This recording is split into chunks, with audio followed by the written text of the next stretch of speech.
we'll get started. Andrew, do we have any apologies or substitutions today? Yes, convener. Councillor Stevenson is substitution for Councillor Loughran, and an apology from Councillor Hogg. Thanks, Andrew. And Vicky Thompson's put in the chat bar there from Unite the Union as well. Is there any other apologies? No, thanks very much. Agenda item number 1 is declarations of interest in terms of ethical standards. Does anybody have anything to declare? No. Agenda item number 2 is the financial overview report, and Katrina's going to take us through this. Yeah, thanks very much, convener. So this is the standard monitoring report that's presented to committee in respect to the digital NL programme. As always, it reflects the status of the current year activity and spend, and this report's focusing on financial period 6. And as you can see, it continues to illustrate the progress as we did at the last period, using a red, amber, green status. So table 1 in section 2 provides the status of all of the live sprint activity. And again, you can see that I've added a new column at the end to allow you to compare the direction of travel for each of those sprints with the information that gave you the last time and then at this period. And hopefully that helps to identify and know whether things are improving, deteriorating, or in line with the expectations.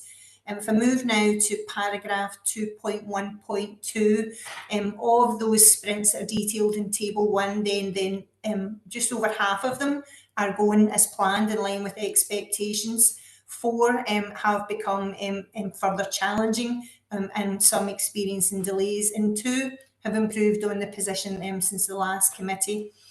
Paragraphs 2.1.3 there and 2.1.4 provide a little bit more detail really on the challenges that we've been experiencing. You can see from the table in the appendix that the area of health and social care is shown as a red, and again the explanation for that delay is hopefully quite clear there in paragraph 2.1.4. But there's a lot of detail in the financial section, and obviously any slippage on the sprint activity means that we're not spending the money as we expected to, and that also means that we're not delivering savings in the envisaged time frame as well. So paragraph 4.1.3 details that we've got projected underspends in both revenue and capital expenditure, and then paragraphs 4.16 to 4.18 illustrate that we're at the moment at period 6 we're only achieving half of the savings target that we required as the budgeted saving for this year. But again, highlighting that because we've got that further slippage shown throughout the report, that we do expect that then what the achievability of savings could reduce again once we build in the further delays. And then I'll just finish, convener, just with a quick overview of Appendix 1, which provides the detail of all of the activity. So in the RAG status is now got shown at the bottom there of page 13, just to explain what a green is and what an amber is, and then shown on that red for adult health and social care, that because of the delays that we're experiencing, then it does mean that the benefit or the FTE saving is at risk. So hand back to you, convener, and myself and Lorraine Brown can take any detailed questions if any members have any. Thanks. Thanks, Katrina. Does anybody have any comments or questions on this report? Councillor Barclay. Sorry, convener, a bit late to the party there. No, just to check if there's what kind of feedback there has been from the users. Is there, is it positive?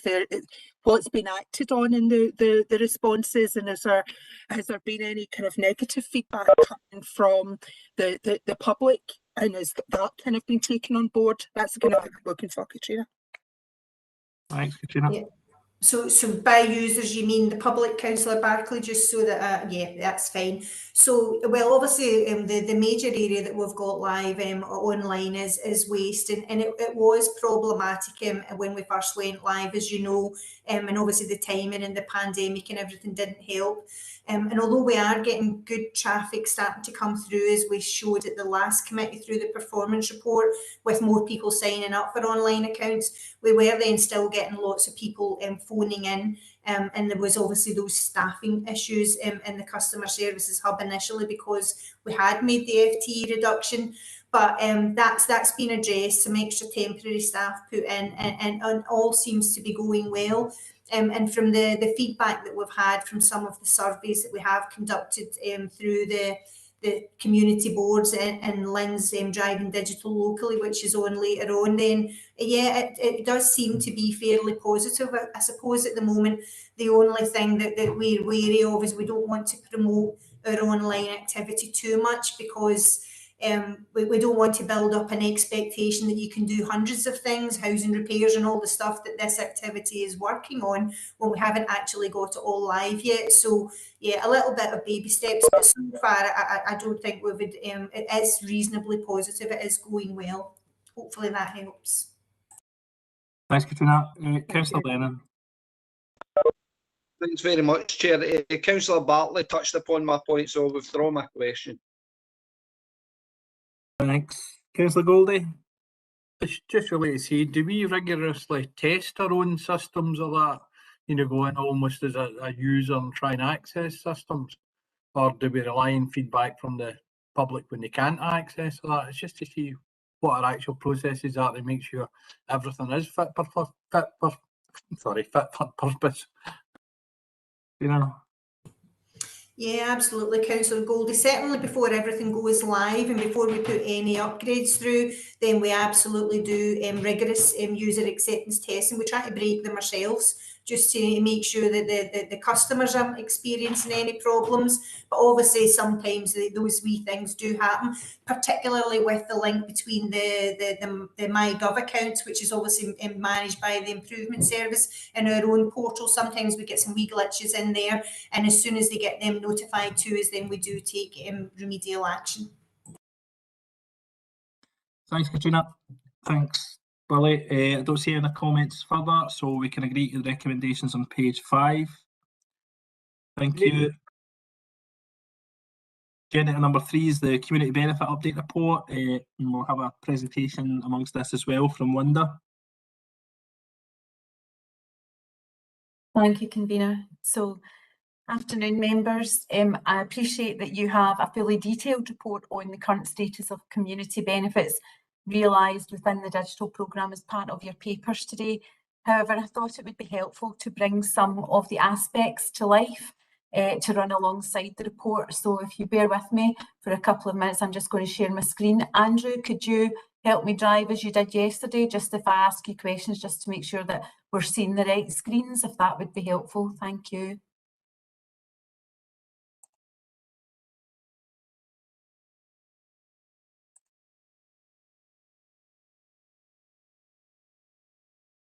That's your screen shared now, Linda. Thanks, Andrew.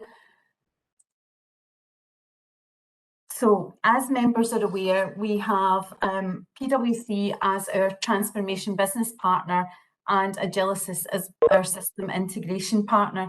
And both of those companies must deliver community benefits as part of their contractual arrangements with the council. And initially, both of our partners had envisaged working directly with companies, schools and our communities to provide digital training and increase skills and confidence across North Lanarkshire. And although both companies did provide some early placement opportunities, COVID very much changed our track and our thinking, and that forced our partners to be more imaginative in their contribution to community benefit offerings. So first of all, I'm going to focus on the work that PwC were doing at the start of lockdown, and that was about liaising with our education and families colleagues and encouraging our schools to make use of their nationally available programmes through Tech She Can and Tech We Can. And these online learning resources are suitable for parents and were used by teachers and supported our home learning during those early days of lockdown. At the start of this year, PwC developed and pre-recorded a series of 4 employability skills modules which are for exclusive use within North Lanarkshire schools.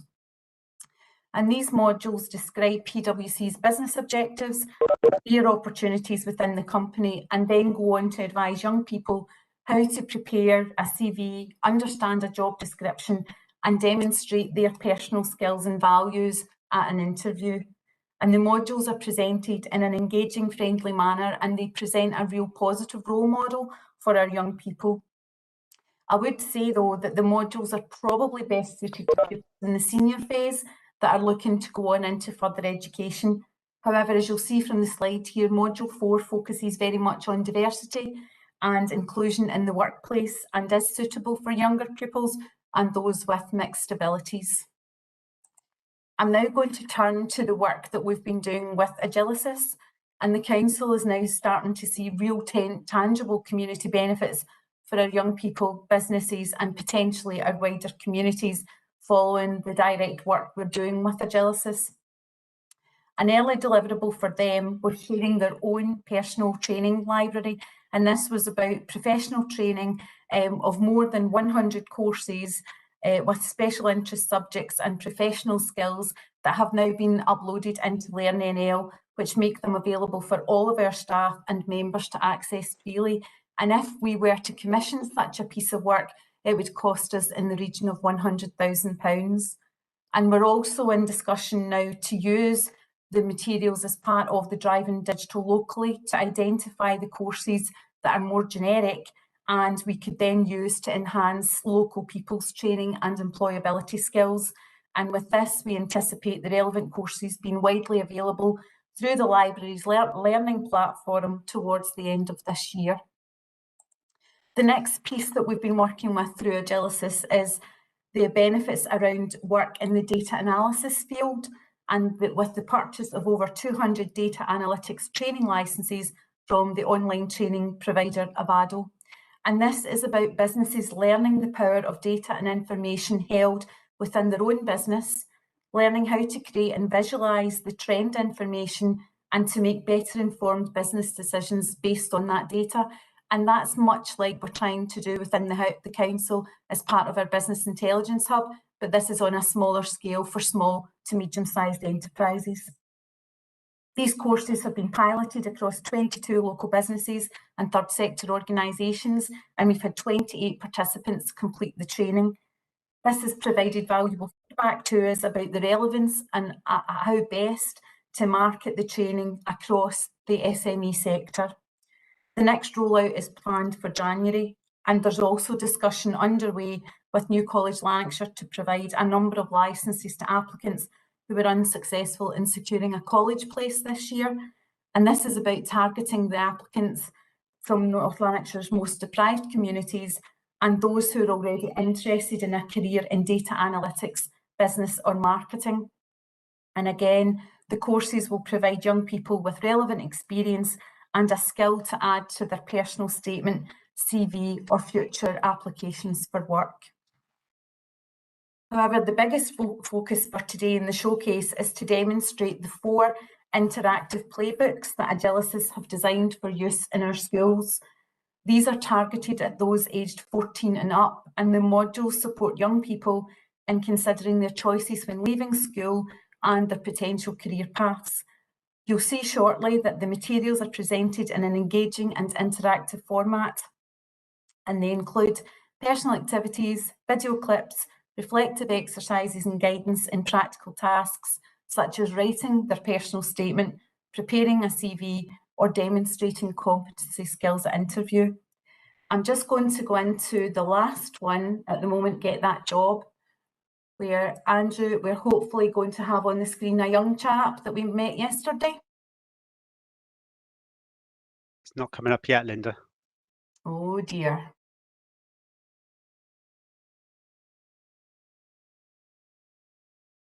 And this is where it was all working so well. Can you see it now? No. No.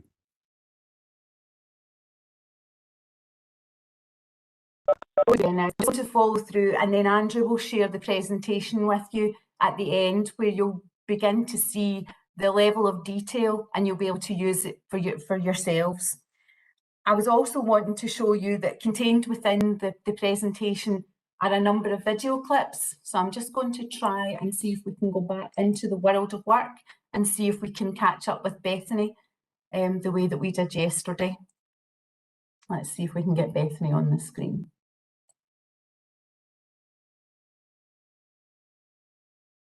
Any luck with that, Andrew? No, but it hasn't opened up in a separate window on your laptop. That's not sharing, is it? That's what I was just wondering. So I've just copied it across again. No, no feedback from you. Okay.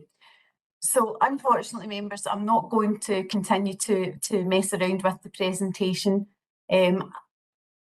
I'm going to get Andrew to share it with you separately, as I said, and I'll point out in some notes to you around the sections that I would go into, and we would have heard from Bethany and her employer John around the kind of skills that she brings to her employer and the kind of skills that her employer was looking for when he actually employed Bethany in an ear hair salon.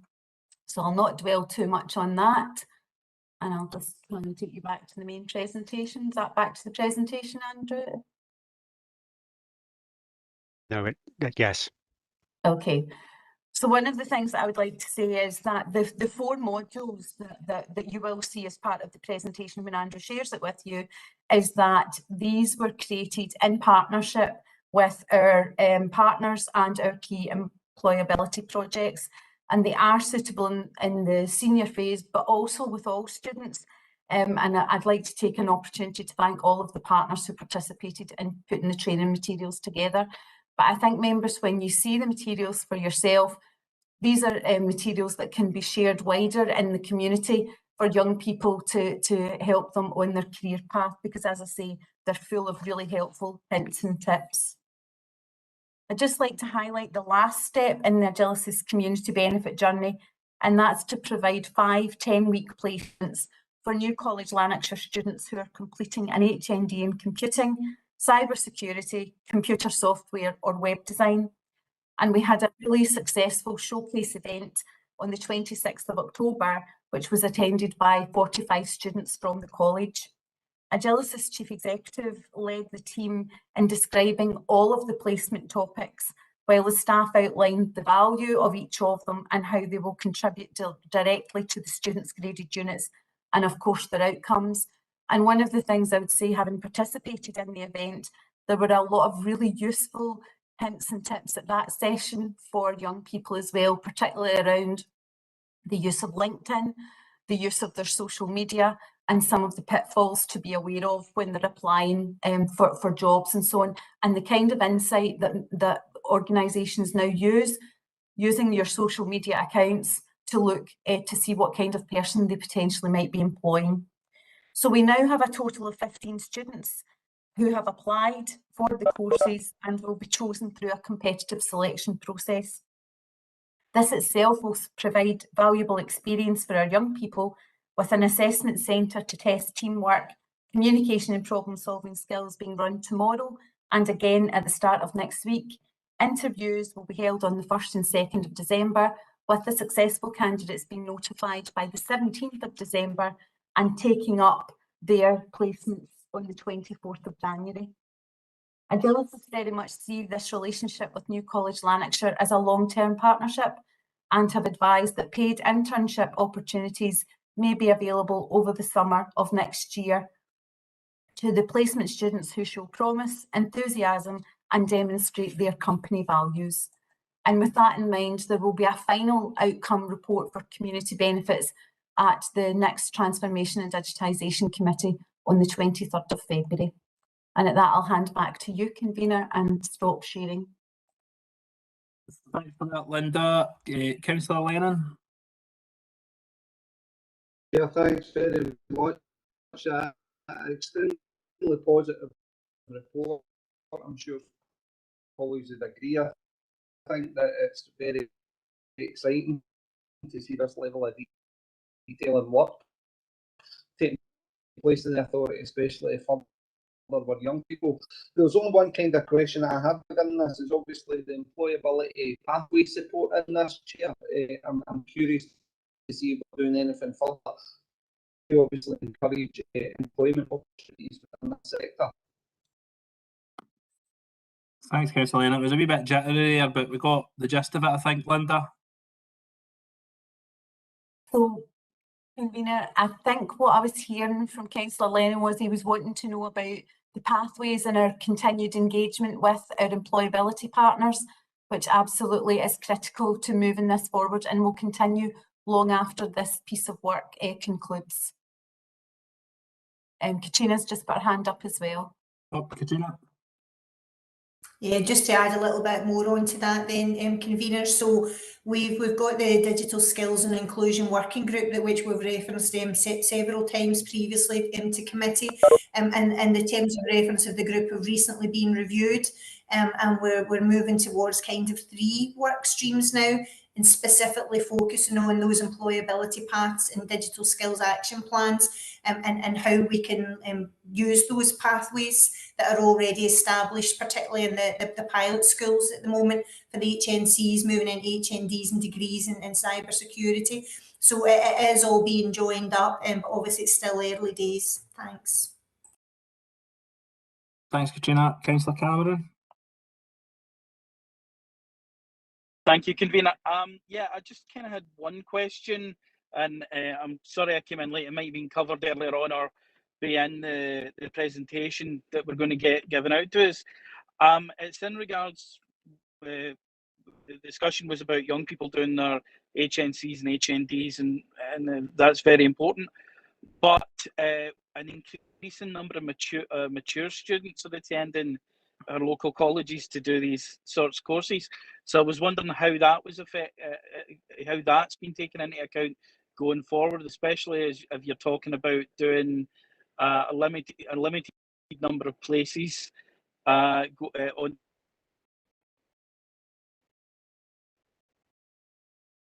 Councillor Cameron, I think we've lost you there, but I think the gist it was about mature students and how we're supporting them as well. Linda, can you touch on that? Yes, that was it. Thank you. Thanks, Councillor Duffy. So the work that we're doing, particularly around the community benefits piece, whilst we are looking at young people, a lot of the work that we're doing for New College Lanarkshire are linked in with those that are already registered on courses. So they aren't necessarily just young people. They can be people returning to college to change skills, to upskill and so on. So we are mindful of that as well. It just so happens that these modules in particular that we were talking about today are focusing on young people, but we haven't forgotten about the true journey. Thanks, Linda. I don't see anybody else on, so if we can agree to the recommendations on page 17. Agenda number 4 is the Driving Digital Locally update, and Lorraine is going to take us through this report.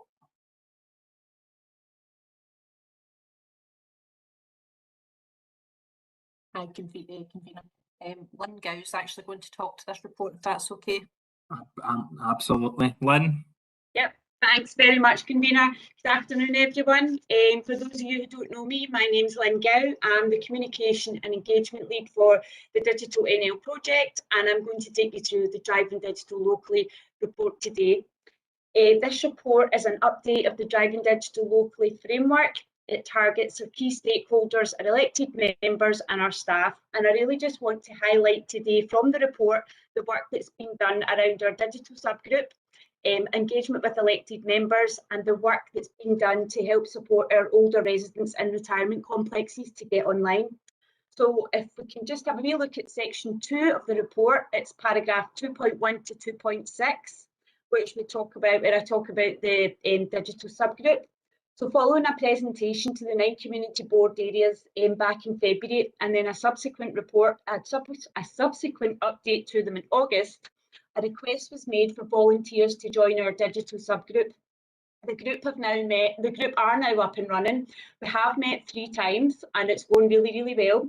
We have appointed a very strong chair in Margaret Greer from the Northern Corridor Community Board and a Vice Chair, Alex Clark, from the Cumbernauld Community Board. They have both agreed to be in the post until initially to the end of the year, just because it's such a young group. We're looking for some stability, and we have agreed some key actions that we want to take forward. We're looking at trying to achieve a better understanding of the digital services that are available throughout North Lanarkshire, and also carrying out some targeted engagement with groups that are likely to be excluded or experience some inequalities. The digital subgroup is currently looking at carrying out a mapping exercise, carrying on from the work and building on the work that was done pre-COVID with the Digital NL partnership, for which the council is a major partner in. And it's just trying to find out which digital services operate in North Lanarkshire and where are the gaps, and what can the digital subgroup do to try and plug those gaps. And also working with our own equalities officer to try to develop an equalities impact assessment. The group did agree that we had 2 reps from each area, and we've been working hard with the community board to try and develop, to try and build that membership. And we've got our meeting tomorrow night, and I've got my fingers crossed that we are going to have full membership. But we've also been working with education and families to ensure that we've got young people on board as well. So if we move to point 2.7 to 2.10, you can see the work that Driving Digital locally has undertaken with our elected members. We put out a survey in September to gauge some feedback around the digital inclusion and what it meant to our elected members' communities. And some of the key findings were that 63% thought that North Lanarkshire was doing well or extremely well around with digital inclusion. 35% thought that the main barrier for their constituents being digitally confident was skills. 17% thinking it was linked to poverty. So these results have now been fed into the work that the digital subgroup is carrying out, and also the work of the Digital Skills and Inclusion Group that Katrina mentioned earlier, and for it to feed into the Digital Skills Action Plan. Following the survey, we also wanted to do a bit of engagement with elected members. As more of our services went online, we wanted to try and bring our elected members along with us so they understood the customer journey. We developed a session as part of the own development programme, and it took place in October. We took them through the digital vision for the council in order that they could see some of the policies that they approve at committee come to life. We showed them the stages of service redesign, and we demoed the CRM system for them. Lots of questions asked, and we got some really, really positive feedback, and we're hoping to build on these sessions as more of our services go online. And finally, if I could just highlight points 2.11 to 2.18, this is the work that's been done through Driving Digital locally in partnership with our colleagues in Housing Solutions and Agilisis to support some of our elderly tenants in retirement complexes get online. You might recall from a previous report that we were very successful in gaining 200 devices and Wi-Fi boxes from Connecting Scotland to help those residents with their loneliness and improve their happiness and overall well-being. Delighted to say that we've now allocated all of the devices, and as you can see in 2.12, it's a good spread across all community board areas. We've managed to connect most of these residents with digital champions. We would put out a recruitment drive to our own staff, and we've got about 30 digital champions now on board. We've seen some real successes and some really, really good news stories. The convener and Councillor Brannan McBee was actually out visiting a few of our older residents in Allershaw Tower and Wishaw a couple of weeks back. And it was a very good Friday afternoon, and we're hoping to get some positive PR out of that. So another part of that project was to try to develop an intergenerational project with some of our primary 6s and 7s, and trying to tap into with the residents that had already received those devices. So our digital pathfinders are going to be taking that forward, and all going well with COVID mitigations, we should be looking at a January start for that project. And I definitely keep the committee updated at our next committee in February. So thank you very much for listening, and I'm happy to take any questions. Thank you. Thanks, Lynn. Councillor Beveridge. Thanks, convener. A good report, Lynn. Very encouraging. It's very encouraging to see what's happening. As regard 2.12, see the 200 devices. How were they allocated? Did everybody who was wanting a device got one, or were they allocated in a certain manner? Thanks.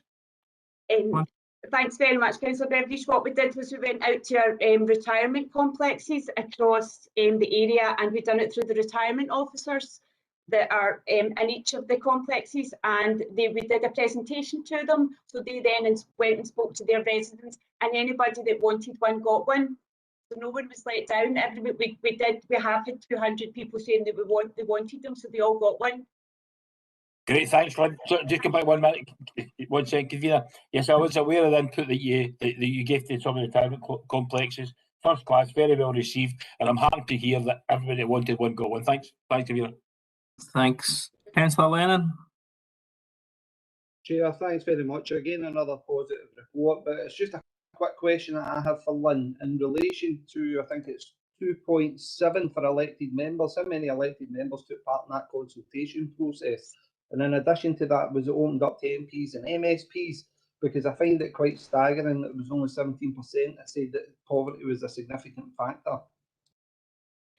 Yeah, we had, thank you very much, Councillor Lennon. We had 21 elected members taking part in that survey, and we had, it wasn't extended to MSPs, but there's not a reason why it couldn't be. Yep. Councillor Goldie. It's just a question of, have we identified any issues on infrastructure for people being able to access Wi-Fi through the authority? And if we have, is there anything that we can do about it? Yeah, thanks very much. Yeah, and I think that's going to be, that will be taken into consideration as part of the connectivity contract that's currently out to tender. Yeah, absolutely. And just on that, Councillor Goldie, certainly the devices that we're distributing Aldershaw, the council had distributed dongles so they could connect as well, because we know certainly there was a woman there who was in her late 90s. Certainly a priority wasn't getting BT Sports in, so she didn't have it. She didn't have internet, but she was able to connect through what the council provided. And on the back of what Councillor Lennon said, I think, you know, for me, driving digital locally is even more applicable as an elected member, and I'm sure everybody's the same, what it means to people in our constituents. So if you haven't had the chance to maybe link in with Lynn and the team, certainly do, because some of the stuff they're doing is incredible, and it's so relevant for what we hear and the feedback we get within our communities. Councillor Barclay. Thanks, Chair. Again, yeah, just to reiterate, a very positive report, and to kind of back up what Councillor Goldie was saying there, it's that, I mean, there's areas I know within all our wards, but in mine where it goes from being urban to exceptionally rural, and when you get to the rural area, connectivity is near nigh impossible, and it's about that kind of, to make sure that that's taken up, especially where that you can go and it can be a difference of half a mile, and it's because of where it is that there isn't that Wi-Fi, there isn't even it's very difficult to connect to the internet, although it involves businesses and homes and that, because it's the villages and it's a rural area. So it's good to know from what you're saying, Linda, that we're taking up that. So thank you. Thanks, Councillor Barclay. Nobody else want to come in, so if we can agree to the recommendations on page 29.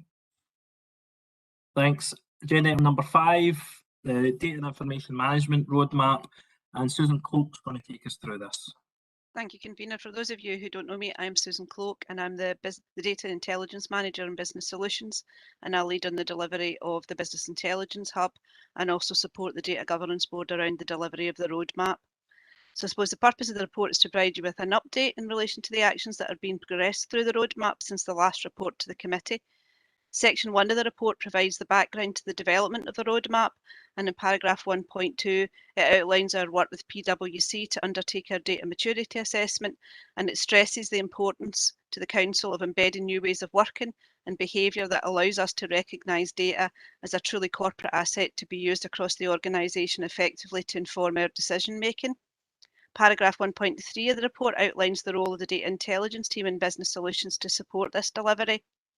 In section 2, it outlines our current position in relation to the work of the Data Governance Board and the Data Management team, and this includes the self-assessment process and our identification of our current data management score position as basic. And I suppose it's got the following characteristics. We tend to have largely reactive reporting, and we have multiple interpretations of data across the organisation. We tend to look at our performance in silos, primarily linked to our individual service needs. Paragraph 2.4 details how the actions in the roadmap are designed to move us along that continuum to improve our data maturity score, Whilst all the actions are self-contained, they are all interrelated and they are all driven forward both by the Data Governance Board and by the Data Management Team members. The report indicates that we're well underway with key aspects around the Business Intelligence Hub development, Customer Services Hub and Cloud Migration. Paragraph 2.7 of the report provides you with an update on each of the recommendations and the work underway. So in relation to recommendation 1, which looks at cascading vision around data and information management, that work is well underway through the Data Governance Board. It still requires, however, it be fully embedded across the organisation, and I suppose this links also to the remaining recommendations in the report. Recommendation 2 is around ensuring that data is viewed as an asset and new roles are defined. And the Data Governance Board has been working on a new data governance framework and has agreed that. And they have also agreed together the role of a business data owner and scoped out the role of a line of business data steward within the organisation. These are 2 new roles that are linked to existing staff responsibilities around data and data management. And these roles and their delivery then link into the 3rd recommendation, which is around the fact that business data owners are responsible for data across certain classifications. And I suppose I was going to give you a bit more background in this. We hold data in different ways in the organisation and we use it in different ways. And these data entities allow us to look at data within these particular entities. So there's one around our customers, our service users, and Linda Donnelly has responsibility for that. There is data that sits with our cases, so that's the activity, the services that we provide, and Lindsay Smith supports that around together with members from education and families and adult health and social care. We also then have separate data which is around our employees, our own people, and again that's to be supported through Fiona Hardy. And finally there is another data entity which is around place and organisation. That includes all of our legal and finance data and also our place data. And I'm responsible as a business data owner for the place data because I manage the Geographic Information Systems team. So in relation to recommendation 5, then each of the business data owners are responsible for ensuring that there is good data standards and quality for that data entity that I just discussed. And they have to work across the organisation. And I think this is important. It's not to be done in silo. It's not within a particular service area. It's looking at those data entities across the whole organisation. And then working with a line of business data stewards who look at the individual data that's held in the systems in their own service areas. And in relation to recommendation 5, then the Data Governance Board, in fact, yesterday agreed and outlined the draft guidance for undertaking a complete data audit across the organisation and then to look at our data quality standards and an assessment process for that moving forward. And that's going to be managed by the data management team. And I suppose it's for us to understand across the whole organisation what data we have, where it's held, what the relationships are between those data sets and how it's used. And as I say, is to create that single view of data. And that then matches in with, I suppose, the work that's going ahead through the Business Intelligence Hub. These 2 things are working in parallel with each other. So the 4th action that was identified, the 4th recommendation is around the Business Intelligence Hub development. And I know that was subject to a separate report to this committee, but I'll just give you a quick update as to where we are. So phase 1 was a proof of concept and we tested the use of Power BI as a tool. Did it work for us? Did it give us what we needed? And we used housing repairs data to test that, and that was very successful. In phase 2, we linked in with digital sprints, including our waste sprints and including our complaints reporting. So that then allowed us to develop the whole process from end to end. So it looked at identifying the data, pipelining it into a data warehouse, which we now have, looked at the manipulations and the calculations that were done on that data, and then designed a dashboard, developed that dashboard and reviewed it around complaints. And we're now in phase 3, which is between now and April 22. And we're looking at a whole service area within Housing Solutions, and we're looking at all of the reporting in that whole service area, both performance and operational. And we're scoping out what needs to go into the Business Intelligence Hub. We're also trying to scope out what are the dashboards that are needed, and we've started the development of those dashboards. And I suppose what we're also identifying is we have efficiencies in these new processes. So where does it free up time and resource to undertake more detailed work, such as forecasting, etc., and how do we build the skill base for that? And then also discussing with individual services and across the organisation what it is that we need as an organisation. What are the questions that we're not answering just now because we spend too much of our time just actually crunching the numbers? Suppose this is a long-term process. It will take us around 3 years to complete it, but we are making good progress and we will continue to update the committee regularly. Thank you, Susan. Convener. Any comments or questions for Susan on that report?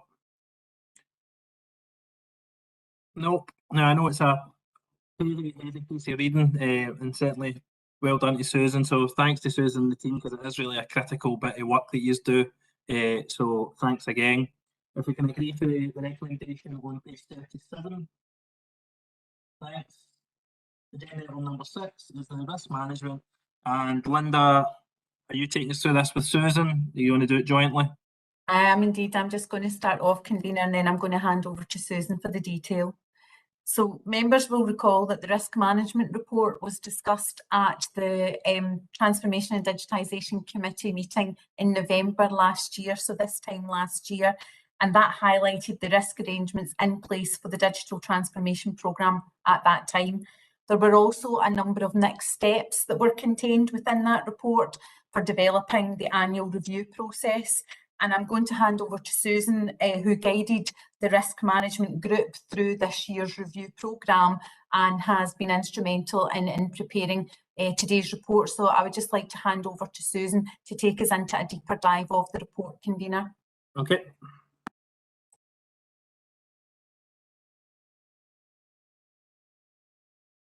Thanks, Linda. Good afternoon, members. As Linda said, this annual review looked at the risk management arrangements of the digital ANL. It comprised 2 specific aspects. One was a review of the risk management arrangements supporting the digital ANL programme and a review of the digital ANL programme risks themselves. And in doing that, it looked at the risks within the 3 levels of the organisation, so whether it was a corporate risk, a service risk or programme or project risk. And the reason for that was to ensure that risk was managed at the appropriate level in the organisation and that there was a greater understanding and alignment of the mitigating controls and actions required to manage each risk. So I'll just take you through some key aspects in the report, if I may. On page 44 of your pack, the background just sets the scene for the arrangements that have been in place for the risk management arrangements for the last year. And it just demonstrates the extent of effective risk management that has been in place for the last year, and some of these improvements arose from the November 2020 report that Linda's referred to. The section on page 45 of your report, starting 2.1, just provides a background to the corporate risk register. This comprises 24 high-level risks that are managed by the corporate management team and reviewed by the audit and scrutiny panel.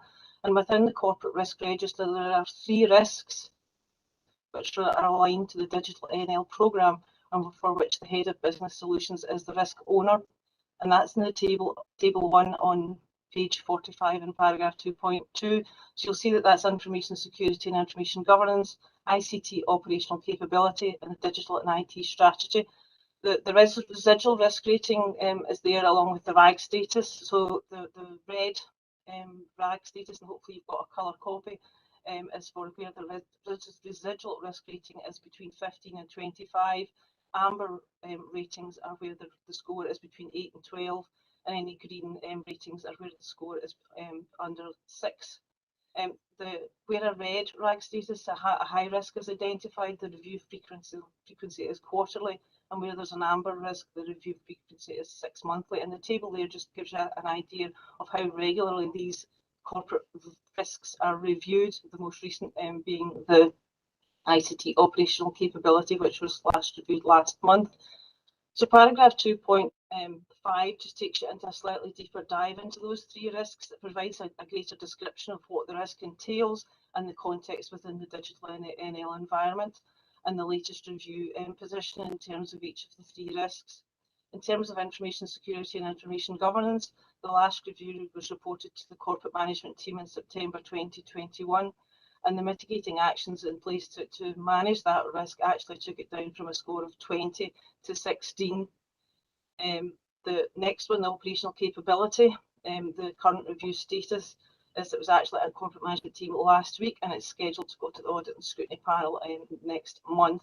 And the last one, in terms of the digital and IT strategy, that is currently under review as well, in line with the actual review of the strategy itself.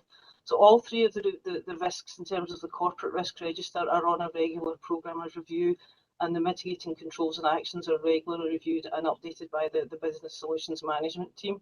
Sitting beneath that, we had a look at the Digital NL Programme risk arrangements, and that starts in paragraph 2.6.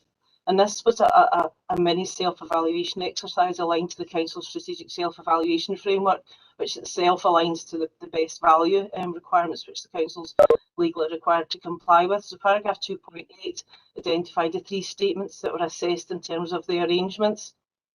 And there was only one improvement action that was identified in paragraph 2.10, and that was the interconnectedness of the Digital NL Programme risks with those in the Corporate Risk Register, which we've already talked about, and the Business Solutions Service Risk Register to ensure that risks are managed at the appropriate level in the organisation. So 2.11, the paragraph there just provides a small summary of the work that has been undertaken within Business Solutions in terms of further developing the Service Risk Register, which was already underway at the time of the self-evaluation exercise. And the last section of the report looks at the Digital NL Programme risks themselves, and these are summarised in Appendix 2 for you. There were 25 risks on the register as at 2020, this time last year. The review has taken that down to 23 risks in the table. Table 2 in paragraph 2.13 just highlights the number of risks against the residual risk score. So 5 high risks, 7 medium risks, and 11 low insignificant risks. And the improvements made to the risks in the Digital NL Programme following the review were really to the risk title and the description to more clearly articulate the nature of the risk within the current operating environment, bearing in mind it's been a very fast-moving, paced operating environment over the last year, and the consolidation of 4 general risks covering benefits management and benefits realisation into 2 specific risks to more specifically highlight and focus the effective management of risk in terms of A, ring fencing the benefits, and B, realising the benefits for the Digital NL Programme. So paragraph 2.6 was really just one of the new aspects that was introduced last year in terms of risk appetite. And you can see last year there were some risks that there was no appetite specified, but this year that has now all been specified, and the largest majority of risks, the appetite is open. So that just demonstrates the maturity of the risk management arrangements in terms of improving the mitigating actions and controls and enabling more innovative, agile approaches to programme and project management that are now becoming more prevalent, but actually more essential in the current operating environment. The risk category in paragraph 2.8 remains unchanged from last year. The only difference is the reduction in the 2 benefits realisation risks that I've just mentioned. And the graph in paragraph 2.19 is just a way of looking at all of the risks, all of the 23 risks against a category and against the risk residual score.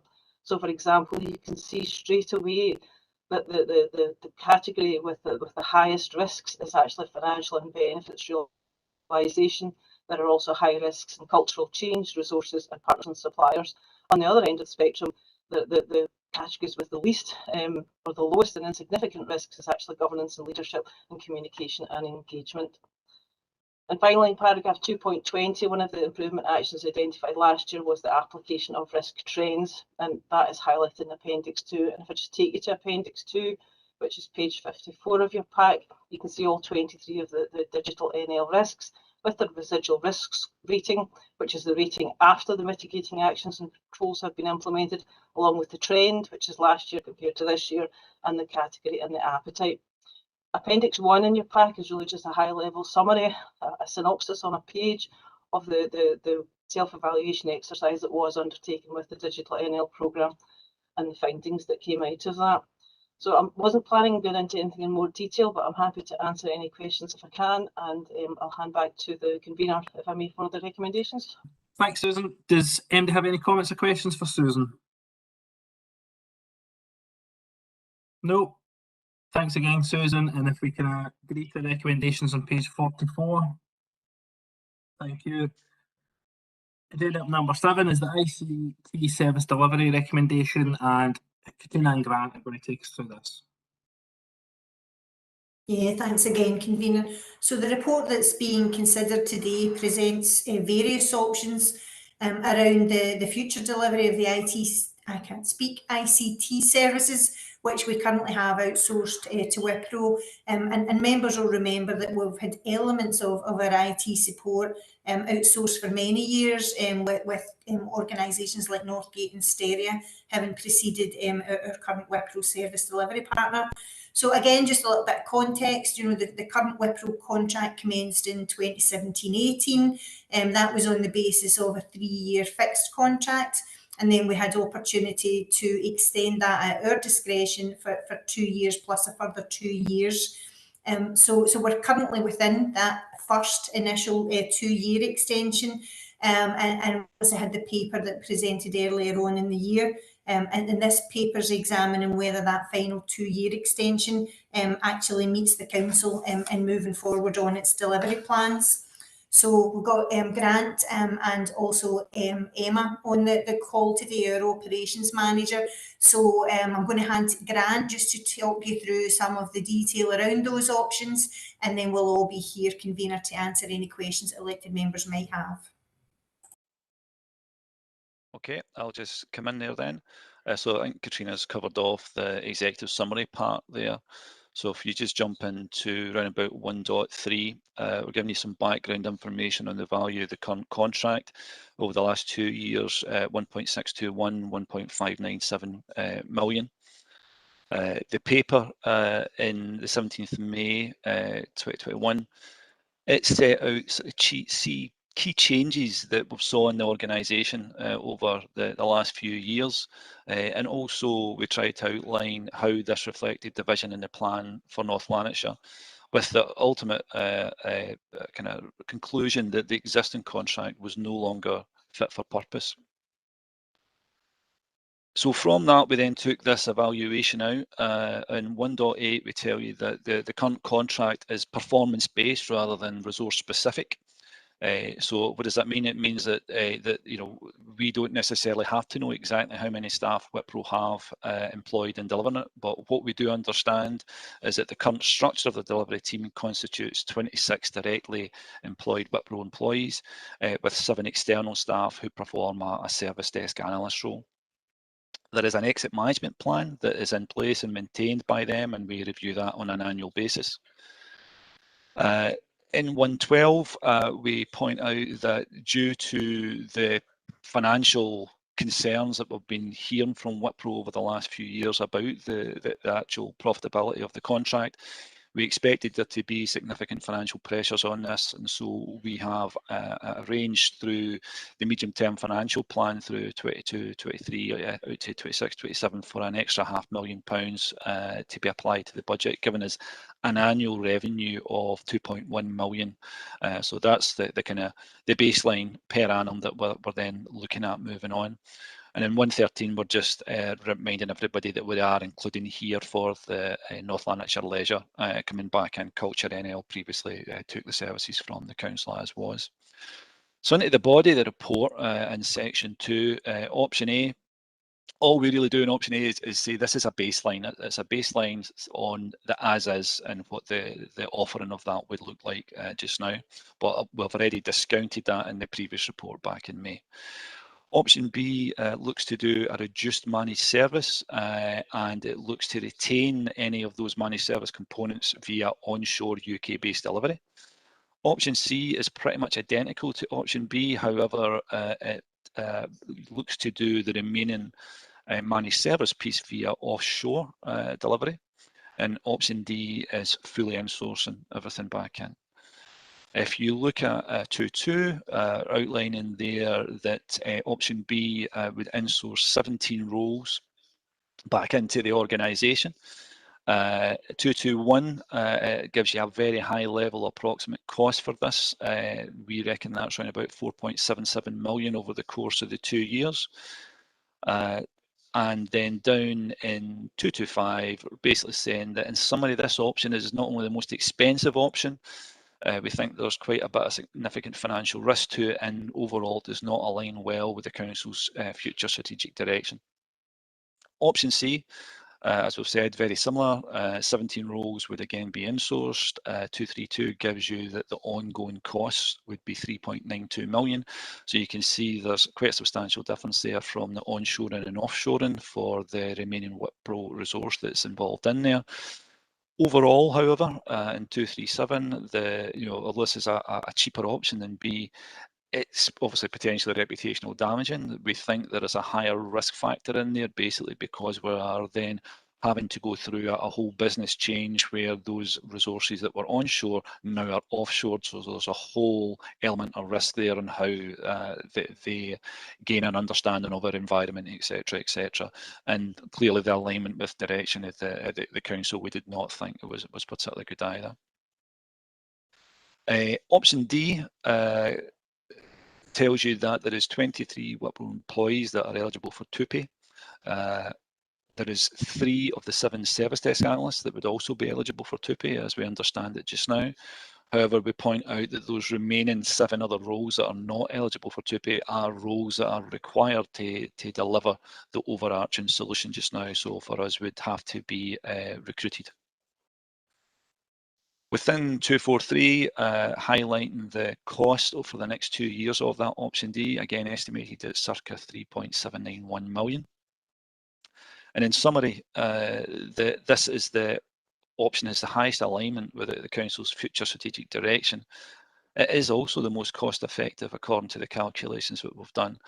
It allows NLC to again keep control over the technology solutions delivery area, which would be the first time we've had that for a long time. And I think moving towards our delivering for communities presents us with a significantly improved situation to be able to design those services.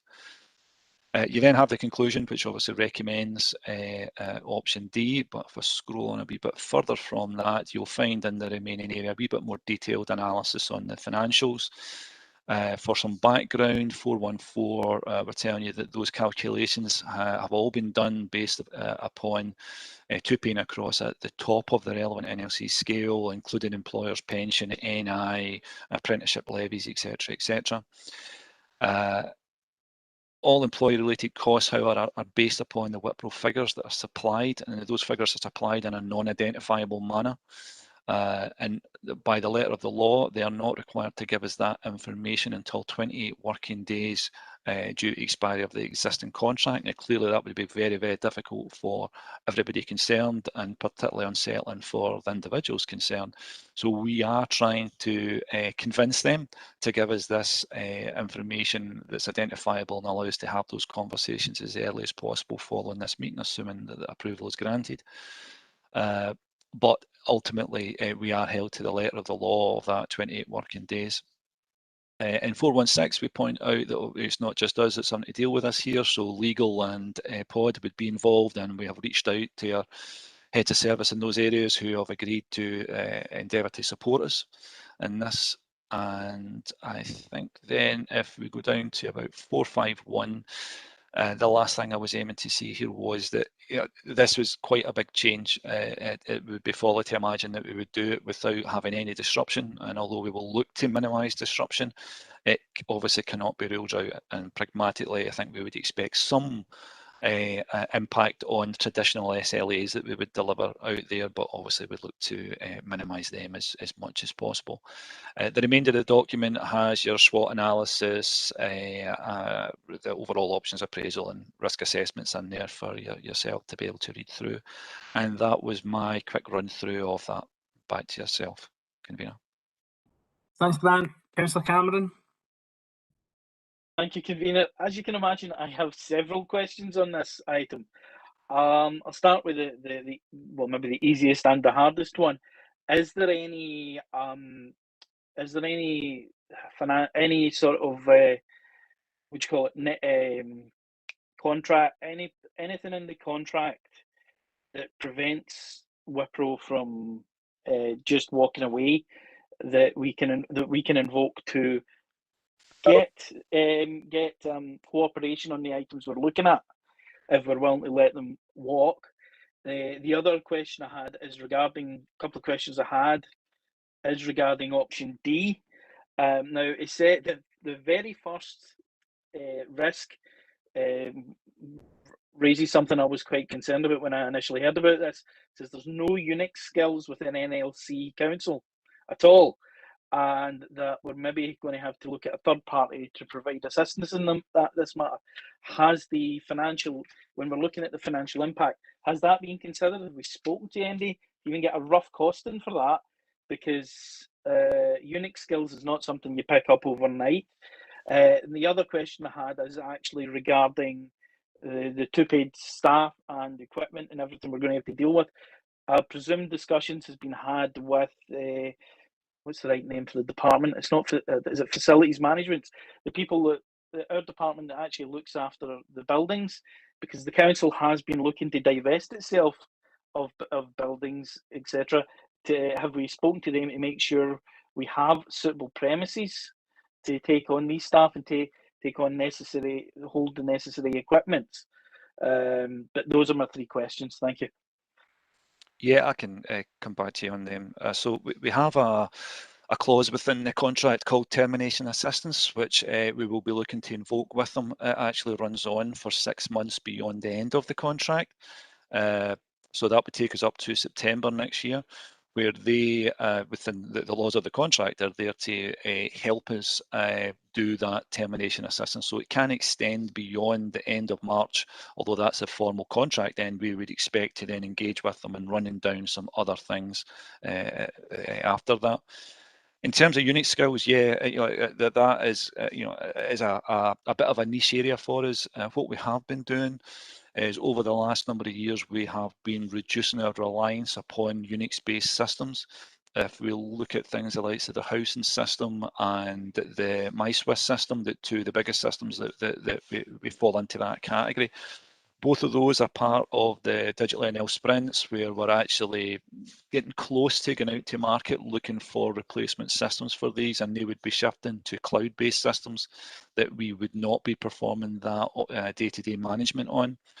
However, out with that, we have been speaking to a number of organisations doing some market research about the availability of some Unix skills.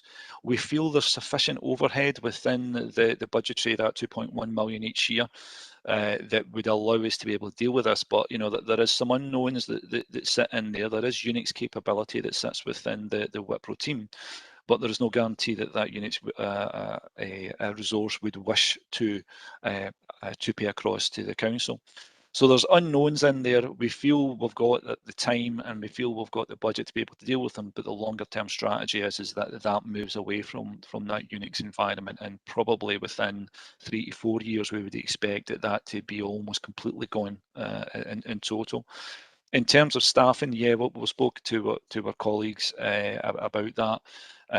We've already identified an existing area within the third floor of the IT Civic Square building here, which already was used for Wipro staff and resources that would be used to host some of the service desk staff that we would maybe want to have on-prem. But the vast majority of these people have been working from home for the last 18, 20 months, the same as all the rest of us. So yeah, we don't really see that as being a major concern, but we'll put stuff in place to be able to deal with it. Councillor Cameron, does that satisfy your questions? Just a quick supplementary. I just got to my notes on this issue, and there was one other quick question I wanted to ask. It's regarding the what you said about offshoring. Now, you said that the offshoring is a possible risk to, and the other, which I can't remember which option it was. Now, my question regarding that is it a bigger risk than the stuff we've already offshored? Because moving over to Microsoft 365 has basically offshored a fair section of the council's IT system already, because Microsoft's based not in the UK. So it's just to find out what differential risk is there between the offshoring option we've got before us for this and the offshoring option we already approved with the move into 365. Okay, so when we, in terms of M365, that's actually located down in UK West and UK South, so both of them just outside of London. So all council's data is retained within the UK. It's not so much an offshoring thing, to be honest with you, with that. It's more that what we're doing is we've went from having servers located within our data centres to having servers located within Microsoft data centres. We've moved away from a traditional kind of a desktop service, the likes Office 2016 and 2013, etc., which you tended to do on a boom and bust basis. You kept it for a number of years, and then you went through a big process of upgrading to moving towards the M365, which is the Evergreen solution, which we have no choice. That was the way the market was going, but it's a different scenario, to be honest with you, in terms of what this actually means in this contract here. What we're probably proposing for those offshoring is the jobs, and I think it was in option C, the jobs that are currently retained by people within the UK would offshore to probably Poland. It was the area that they were looking at for that. There may be some jobs that would maybe drift into India, but of course that GDPR has to play a point in that as well. So it's actually the actual people who deliver those jobs would no longer be located in the UK. They would offshore into a different country, whereas the example that you were given in terms of M365, it's really just a change of technology. It hasn't really been any service change in terms of people in our organisation. That gives you clarity. Thanks, Grant. Councillor Hume. Thanks, Chair. The analysis in the report indicates that the in-source decision seems okay. Hopefully enough people will transfer through the two-pay mechanism, and a few extra contractors ensure that support at an operational level is adequate. However, in light of the significant changes that will result from the ongoing digital NL programme, who will be responsible for ensuring that service support and service delivery continue to be to an acceptable standard? So major changes, who's responsible for that? And that at that strategic level, the support's still adequate, and that's particularly in light of the couple of comments that we made, that it's been a number of years since these services have been controlled internally. So yeah, okay, I'll just come back to that. But I mean, ultimately within our area, Katrina obviously would take that responsibility, but it's then sitting with me kind of on a day-to-day basis, and sitting with Emma what's under a day-to-day and an hourly basis, I suppose. So you've got the team who would take on that responsibility to deliver that. I think that the core thing here is that it gives us that flexibility to look at how we do things just now and design things moving forward. Whereas what we have just now is a contract that's fixed and set in stone with a third party. So if you want to introduce a new thing, we need to go through a whole big process of how you introduce that. Does that cost more? Does it remove something from it? Whereas if it's in-house and sitting with us, it's our own responsibility that sits in there. And so they are the contract itself is naturally very SLA driven. And it's not that we don't think that we will still be SLA driven. We absolutely should when it comes to those day-to-day things. But it gives us much more flexibility to choose to alter an SLA should we think that there's greater value to the organisation, whether it be in a short term, medium term or long term, to do certain things. And that's just an awful lot more difficult to do with a contract with a third party than it is to do it yourself and your own decision. I don't know if there's anything you'd like to add to that, Katrina. Well, I would say you've picked up on the key points really well there. Absolutely, Councillor Hume, the responsibility will rest with us. We would anticipate, although we don't know all the detail yet, that the people who currently are involved in all of that process just now will chip it to us anyway. So we would hope to have that experience. The major disruptive challenge, if your committee decides to approve the recommendation, is making sure that we've got the tools that are currently Wipro tools and Grant and Emma have been in dialogue with Wipro around all of that at the moment, because that would be the thing that would allow us to maintain the support straight off, is having access to the same or similar tools, and the cost of those have been included in finance as well. Whilst I have the floor, probably worth saying that Wipro were involved in pulling together the SWOT analysis and the risk assessment, but not in the scoring of the options. They are aware of what's the detail of the committee paper and of the officer recommendation, and the committee would be asked to make a decision today.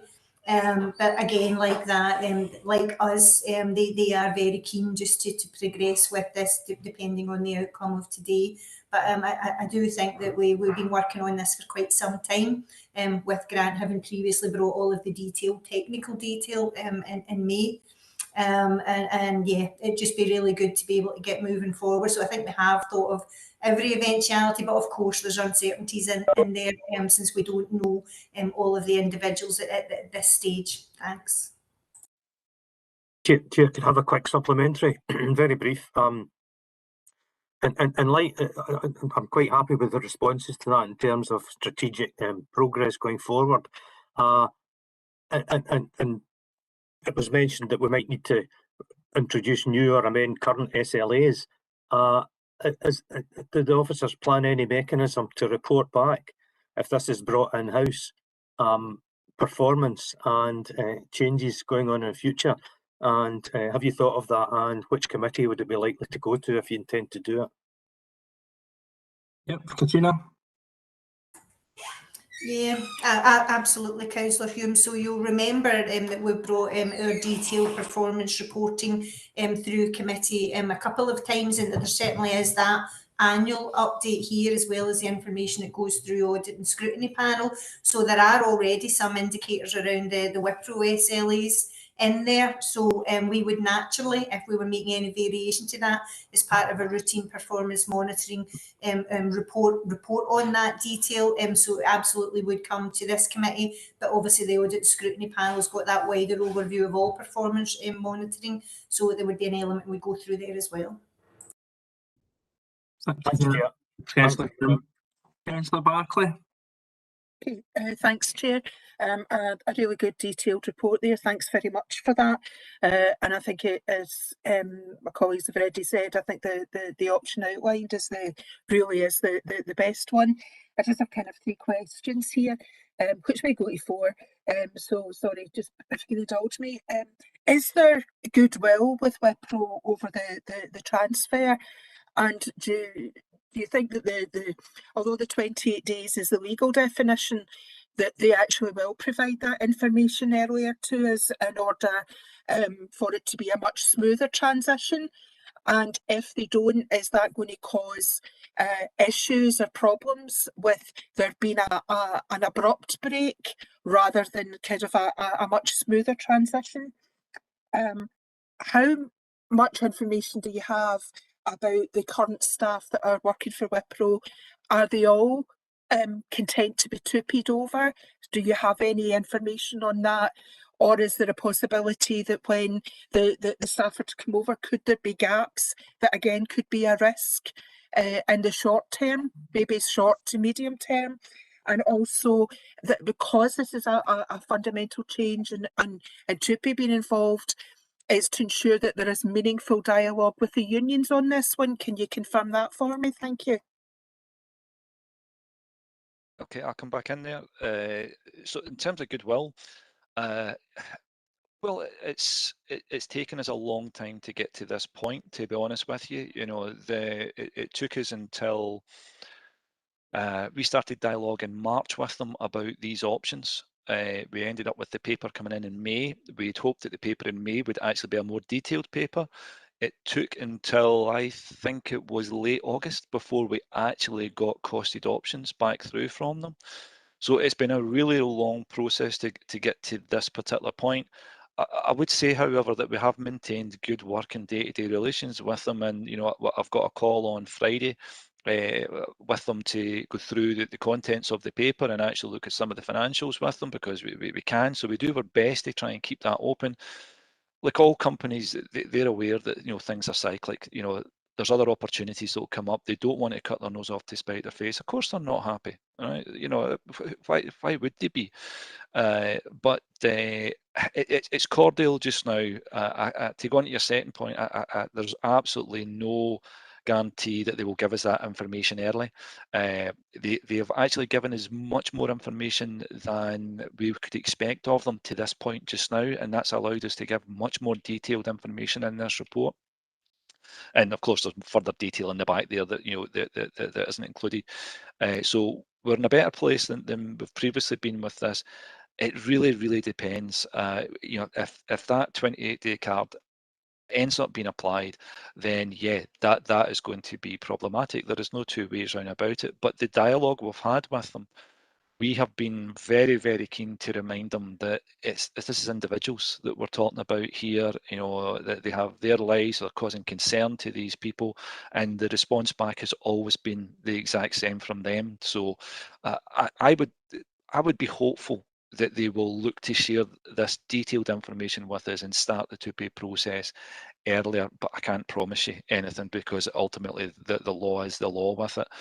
In terms of dialogue that we've had, yeah, you know, I don't have that much dialogue with the overall staff on a day-to-day basis, but any that I do have taken it as a positive step. There is a number of employees there who actually have been employed working for North Lanarkshire via contracts almost as long as any of us have been. And you know, so they're actually quite looking forward to get that opportunity. But there'll be some who will not want to come, and you know, that's the nature of it. But it provides an opportunity for us, as long as we get the right amount of resources over to allow us to deliver the services. It then provides an opportunity for us to look at how we're going to deliver the services moving forward and start to consolidate and deal with some of the wider organisational issues that we may have. I've missed some, so Katrina's going to tell you. Yep. No, if that's okay through you, convener, you've absolutely covered around the goodwill there, Grant, and obviously the contract does say, as you mentioned earlier in response to one of the other elected members, that they do have to work with us to make sure that we do maintain service delivery, and we've got that opportunity of be up to 6 months thereafter if there is any delays. Like Grant said, any dialogue I've had with Wipro as well, yeah, they very much appreciate this as people. And that we don't want uncertainty for people any longer than necessary. So we're hopeful that they won't hold us to the 28 days, but if they do, it absolutely does create that issue, and we would be glad of that 6 month time to be able to then do any TUPE transfers. But the bit that Grant hadn't really picked up on was around the trade union dialogue, and paragraph 424 in the paper specifically talks about the dialogue that we have had today all the way through to keep the unions informed. What we've not done is have any discussion with the unions around the TUPE transfer and what any measures might actually be, simply because we can't. We then need to wait for a committee decision, the formal notification through to Wipro, and then we'll take it forward from there. But at the last meeting we had with the Business Solutions Structure Working Group, when we just as the papers went live on Mars, we talked the unions through what the implications would be, and then the request there from the employee representatives was, if committee approves, could we, as part of the exit plan when we're dealing with Wipro, specifically raise questions about what union representation they might have, so we can try and join it up rather than having a them and us, just to try and make it as smooth as possible. So hopefully between us there, Councillor Barclay, we've covered all of those points. Thank you both, and you certainly have, so appreciate it. Thank you. Thank you very much, Councillor Barclay. If we can agree, colleagues, to recommendations on page 55. Thank you. Last item is the contracts awarded below committee threshold. Does anybody have any comments or questions on this? If I can agree to the recommendation on page 73 then. Thank you. And before we go, I just want to highlight that some of the digital team are up for a Scottish Public Service Award on the 8th of December, and there's a couple of officers going along to that. So best of luck to them for the work with the immersive classrooms and the Helping Hands programmes. And we'll see you again on the 14th of December for the Special Transformation Digitalisation Committee. Thanks very much.